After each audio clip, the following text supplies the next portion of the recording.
14তম নিবন্ধন school GK সাধারণ জ্ঞান। 1971 সালে মুক্তিযুদ্ধকালে জাতিসংঘের মহাসচিব কে ছিলেন? 1971 সালে মুক্তিযুদ্ধকালে জাতিসংঘের মহাসচিব ছিলেন উ থান্ট। 1971 সালে মুক্তিযুদ্ধকালে জাতিসংঘের মহাসচিব ছিলেন উ থান্ট। জাতিসংঘের বর্তমান মহাসচিব পর্তুগালের অ্যান্তোনিও গুতেরেস। আর জাতিসংঘের প্রথম মহাসচিব ছিলেন ট্রিক ভ্যালি। ট্রিক ভ্যালি 1946 থেকে 1952 সালে, 46 থেকে 52 সালে প্রথম মহাসচিব ট্রিক ভ্যালি। তাহলে ভাষা আন্দোলনের সময় মহাসচিব ছিলেন ট্রিক ভ্যালি, আর মুক্তিযুদ্ধকালে জাতিসংঘের মহাসচিব ছিলেন উ থান্ট। চিকুনগুনিয়ার বাহক কোনটি? চিকুনগুনিয়ার বাহক কোনটি? এক ধরনের মশা না, উত্তর হবে এডিস। চিকুনগুনিয়ার বাহক কোনটি? এডিস। চিকুনগুনিয়ার বাহক হচ্ছে এডিস মশা। এ রোগের স্থায়ী চিকিৎসা এখনো আবিষ্কৃত হয়নি। চিকুনগুনিয়ার বাহক হচ্ছে এডিস মশা। বাংলাদেশের রাষ্ট্রীয় মনোগ্রামের ডিজাইনার কে? বাংলাদেশের রাষ্ট্রীয় মনোগ্রামের ডিজাইনার A.N.A সাহা। বাংলাদেশের রাষ্ট্রীয় মনোগ্রামের ডিজাইনার A.N.A সাহা। আর জাতীয় পতাকার ডিজাইনার কামরুল হাসান। আর মানচিত্র খচিত জাতীয় পতাকার ডিজাইনার শিবনারায়ণ দাস। দেশের প্রথম ইলেকট্রনিক বই কোনটি? দেশের প্রথম ইলেকট্রনিক বই 21 ইবুক। দেশের প্রথম ইলেকট্রনিক বই 21 ইবুক। 21 ইবুক মূলত ওকে মোবাইলের 21 ট্যাবের একটি অ্যাপ। 2016 সালের 30 জানুয়ারি এর মোড়ক উন্মোচন করা হয়। 2016 সালের 30 জানুয়ারি এর মোড়ক উন্মোচন করা হয়।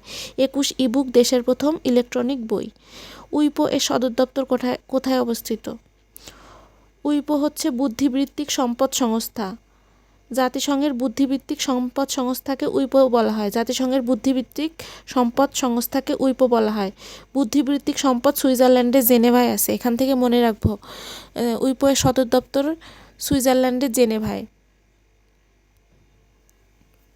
উইপো world intellectual property organization. INTELLECTUAL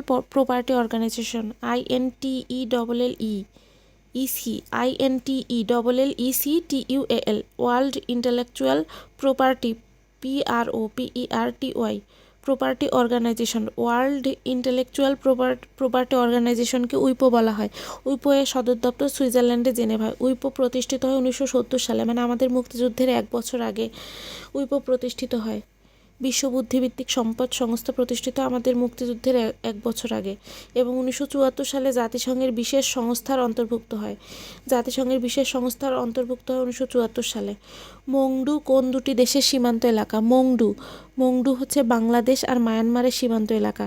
Maungdaw হলো বাংলাদেশের কক্সবাজার সীমান্তে মিয়ানমারের একটি জেলা। বাংলাদেশের যে কক্সবাজার সীমান্ত আছে, এই সীমান্তে মিয়ানমারের একটি জেলা হচ্ছে মংডু। নাফ নদীর মাধ্যমে মংডু ও বাংলাদেশের টেকনাফ শহর আলাদা হয়ে আছে। নাফ নদীর মাধ্যমে মংডু ও বাংলাদেশের টেকনাফ শহর আলাদা হয়ে আছে। টেকনাফ মংডু বাংলাদেশ ও মিয়ানমারের মধ্যকার একটি সীমান্ত বাণিজ্যও বটে। এখানে তখনকার প্রশ্ন ছিল 18 সালের এশিয়ান গেমস কোথায় অনুষ্ঠিত হয়। এটা বর্তমানে আসলে হবে 2026 সালে এশিয়ান গেমস কোথায় অনুষ্ঠিত হবে। 2026 সালে এশিয়ান গেমস অনুষ্ঠিত হবে জাপানের আইচি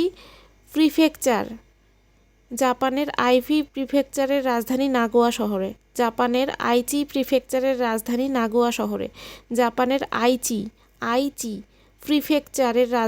নাগোয়া শহরে 2026 সালে এশিয়ান গেমস অনুষ্ঠিত হবে জাপানের আইচি প্রিফেকচারের রাজধানী নাগোয়া শহরে। এটা 20তম এশিয়ান গেমস হবে। 20তম এশিয়ান গেমস।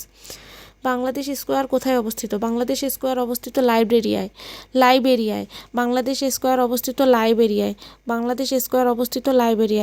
দেশের প্রথম ডিজিটাল ভূমি ব্যবস্থাপনা চালু হয় কোথায়? চট্টগ্রামের ফটিকছড়িতে। দেশের প্রথম ডিজিটাল ভূমি ব্যবস্থাপনা চালু হয় চট্টগ্রামের ফটিকছড়িতে। চট্টগ্রামে ফটিকের ডিজিটাল ভূমি আছে। ছুটি গল্পের একটা চরিত্র ফটিক। চট্টগ্রামে ফটিকের ডিজিটাল ভূমি আছে, এখান থেকে মনে রাখবো দেশের প্রথম ডিজিটাল ভূমি ব্যবস্থাপনা চালু হয় চট্টগ্রামের ফটিকছড়িতে। দেশের প্রথম ডিজিটাল বা স্বয়ংক্রিয় ভূমি ব্যবস্থাপনা চালু হয় চট্টগ্রামের ফটিকছড়ি থানায় 2014 সালের 23 জানুয়ারি এই কার্যালয়টি আনুষ্ঠানিক কার্যক্রম শুরু করে। 2014 সালের 23 জানুয়ারি এই কার্যালয়টি আনুষ্ঠানিক কার্যক্রম শুরু করে। বর্ণালী এবং শুভ্র কি? বর্ণালী ও শুভ্র কি? বর্ণালী ও শুভ্র উন্নত জাতের ভুট্টা। বর্ণালী ও শুভ্র উন্নত জাতের ভুট্টা। বর্ণালী পিসি এবং শুভ্র দাদা উন্নত জাতের ভুট্টা। আর সোনালিকা ও আকবর, সোনালিকা ও আকবর হচ্ছে উন্নত জাতের গম। বর্ণালী ও শুভ্র উন্নত জাতের ভুট্টা। সোনালিকা আকবর উন্নত জাতের গম। ক্যান্সার চিকিৎসায় ব্যবহৃত গামা বিকিরণের উৎস হলো আইসোটোপ। আইসোটোপ। ক্যান্সার চিকিৎসায় ব্যবহৃত গামা বিকিরণের উৎস হলো আইসোটোপ। ক্যান্সার চিকিৎসায় নিয়ন্ত্রিতভাবে শরীরের অংশবিশেষ তেজস্ক্রিয় রশ্মির প্রয়োগ করে সেই জায়গার কোষগুলোকে ধ্বংস করা হয়। ফ্রান্সের বর্তমান প্রেসিডেন্টের নাম কি? ইমানুয়েল ম্যাক্রন বা ইমানুয়েল ম্যাখো, যেটাই অপশনে থাকবে সেটাই। ফ্রান্সের বর্তমান প্রেসিডেন্টের নাম ইমানুয়েল ম্যাক্রো। ইনি বাংলাদেশে এসেছিলেন 2026 সালের মার্চ পর্যন্ত, এটাই সর্বশেষ তথ্য। বা ফ্রান্সের বর্তমান প্রেসিডেন্ট ইমানুয়েল ম্যাক্রো। জাঙ্ক ফুডে নিচের কোন দ্রব্যের আধিক্য থাকে? জাঙ্ক ফুডে চর্বির আধিক্য থাকে। জাঙ্ক ফুডের প্রভাবে স্থূলকায় শিশুর সংখ্যা দিন দিন বেড়ে চলেছে, এমনকি বয়স্ক মানুষেরাও এতে আসক্ত হচ্ছে।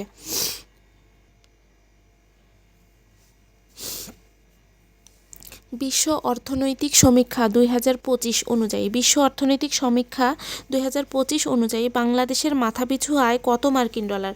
বাংলাদেশের মাথাপিছু আয় 28-20 মার্কিন ডলার। বিশ্ব অর্থনৈতিক সমীক্ষা 2025 অনুযায়ী বাংলাদেশের মাথাপিছু আয় 28-20 মার্কিন ডলার। ক্রিকেট খেলার মাঠের পিচের দৈর্ঘ্য কত? ক্রিকেট খেলার যে মাঠ, এই মাঠের পিচের দৈর্ঘ্য কত? 22 গজ। ক্রিকেট খেলার মাঠের পিচের দৈর্ঘ্য 22 গজ। বাংলার 76-এর মন্বন্তরের সময়কাল কত? 76-এর মন্বন্তরের সময়কাল হচ্ছে বাংলা 1176। 76-এর মন্বন্তরের সময়কাল বাংলা 1176, ইংরেজি 1770, বাংলা 1176। স্ক্যানার কী ধরনের ডিভাইস? স্ক্যানার হচ্ছে ইনপুট ডিভাইস। কিবোর্ডও ইনপুট ডিভাইস। স্ক্যান করে তো ওই জিনিসটা ইনপুট নেয়, তাই জন্য স্ক্যানার হচ্ছে ইনপুট ডিভাইস। কিবোর্ডও ইনপুট ডিভাইস। ভারত এবং বাংলাদেশের মধ্যে অভিন্ন নদী কতটি? ভারত ও বাংলাদেশের মধ্যে অভিন্ন নদী কতটি? অপশনে 54টিও আছে, 55টিও আছে, এই দুটাই হবে উত্তর। যৌথ নদী কমিশন অনুযায়ী অভিন্ন নদীর সংখ্যা 54টি। বাংলা পিডি অনুসারে 55টি।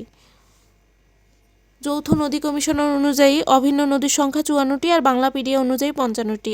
দুইটাই যেহেতু অপশনে আছে তাই দুটাই উত্তর হবে। সমতট জনপদ কোথায় অবস্থিত? সমতট জনপদ কুমিল্লা অঞ্চলের অন্তর্গত। আর বরেন্দ্রভূমি রাজশাহী অঞ্চলের অন্তর্গত। বরেন্দ্রভূমি কোথায়? রাজশাহী অঞ্চলে বরেন্দ্রভূমি। আর সমতট হচ্ছে কুমিল্লা অঞ্চলে সমতট। সমতট কোথায়? সমতট হচ্ছে কুমিল্লায়।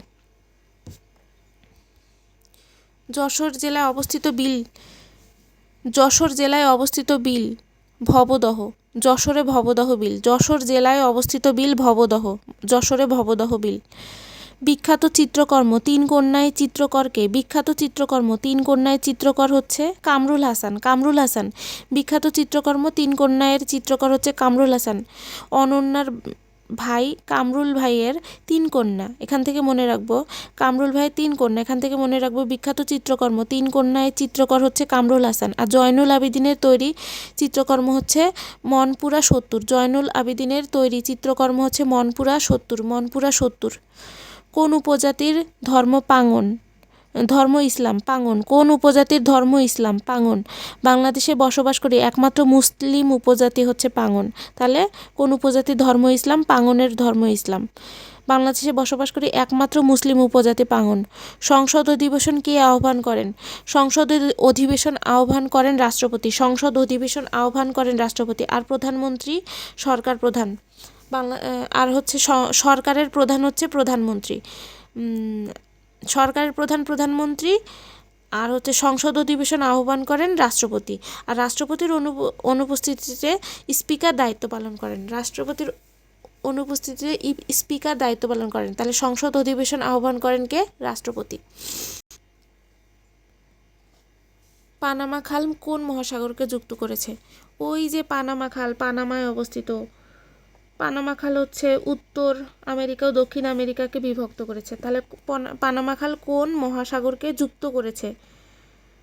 প্রশান্ত মহাসাগর আর আটলান্টিক মহাসাগরকে যুক্ত করেছে। প্রশান্ত মহাসাগর ও আটলান্টিক মহাসাগরকে যুক্ত করেছে। লাফিং গ্যাসের সংকেত কোনটি? লাফিং গ্যাসের সংকেত হচ্ছে N2O। N2O, nitrous oxide. লাফিং গ্যাসের সংকেত হচ্ছে N2O, nitrous oxide. Nitrous oxide, N2O, nitrous oxide. সাধুরীতিতে কোন পদটি দীর্ঘরূপ হয় না? সাধুরীতিতে কোন পদটির দীর্ঘরূপ হয় না? আগে আমরা জানবো সাধুরীতিতে কোন পদটি দীর্ঘরূপ হয়। সর্বনাম ও ক্রিয়াপদের দীর্ঘরূপ হয় সাধুরীতিতে। সর্বনাম ও ক্রিয়াপদ সাধুরীতিতে দীর্ঘ হয়। তাহলে কোনটা হয় না? অব্যয়। অব্যয়পদ সব রীতিতেই একই ব্যবহৃত হয়, একই রূপ বহন করে। তাহলে সাধুরীতিতে কোন পদটি দীর্ঘরূপ হয় না? অব্যয় হবে উত্তর।